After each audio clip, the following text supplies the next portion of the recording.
ասել, այսինքն որ օրն է ընտրվել, բայց միանշանակ կարող ոչինչ ասել, այսինքն որ օրն է ընտրվել, բայց միանշանակ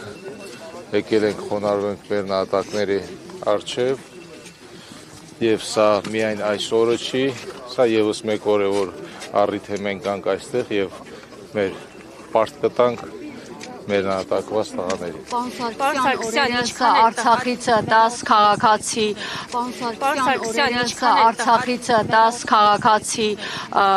դիմեցին, որպեսզի տեղափոխվեն Հայաստան եւ նրանց տեղափոխել։ Ճիշտն ասած, տեղեկություն ընդհանրապես չունեմ, քանի որ այստեղ չէի, նոր եմ եկել,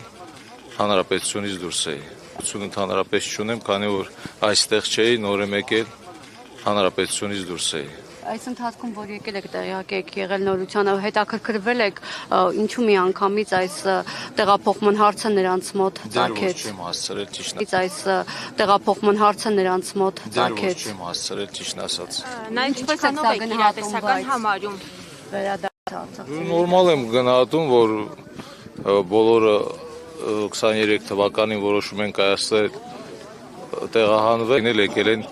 Հայաստանի Հանրապետություն։ Շնորհակալություն։ Ինչքան էլ ձեզ համար տհաճ հնչվի, այնուամենայնիվ կային կարծիքը, որ դուք տեղյակ եք ինչպես գերեվարվեցի մեր Արցախի ռազմաքաղաքական իշխանությունը։ Ձեր վերջնական կարծիքը ո՞րն է։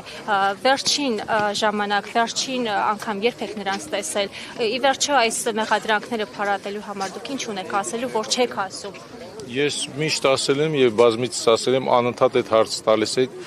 Ես պատասխանում եմ, նորից նույն հարցը տալիս եք։ Անընդհատ ձեր անունն է նշում դրա համար։ Ես խոսացել եմ, չէ, ասել եմ, չէ, դրա մասին խոսացել եմ, որ իրենց տեսել եմ վերջի օրը իմ դուրս գալու, ոչ բոլորին։ Տեսել եմ Բակո Սահակյանին, Արկադի Ժողովկասյանին, այնուհետև ես ճանապարհվեցի դեպի Հայաստանի Հանրապետություն եւ հետո իմացա, որ գերեվարվել են։ Այսքանը։ Այստեղ ոչ մի գաղտնիք չկա, որ չի բացահայտում, չի խոսում դրա մասին, անընդհատ նույն հարցը տալիս եք, նույն պատասխանը տալիս եմ ձեզ։ Նաև Ստրասբուրգում ԵԽԽՎ-ի վեհաժողովի ժամանակ Ադրբեջանին կոչ արվեց, որպեսզի ազատ արձակեն բոլոր հայ գերիներին։ Դուք ինչքանով եք այն իրատեսական համարում, հատկապես ռազմաքաղաքներ խոնարհելու ձեր գնահատականը խնդրեմ։ Ամեն մարդ իր խղճի առաջ է պատասխան տալի, այս հուշակոթողը նույնպես մեր զոհվածների հիշատակի համար է կառուցվել, մեր սրբավայրերից է եւ այս տղաները, բոլոր նահատակված տղաները 90-ական թվականներից սկսած նահատակվել են, զոհվել են, իրենց կյանքն են տվել հանուն Արցախի Հանրապետության եւ հանուն Հայաստանի Հանրապետության։ Շնորհակալություն։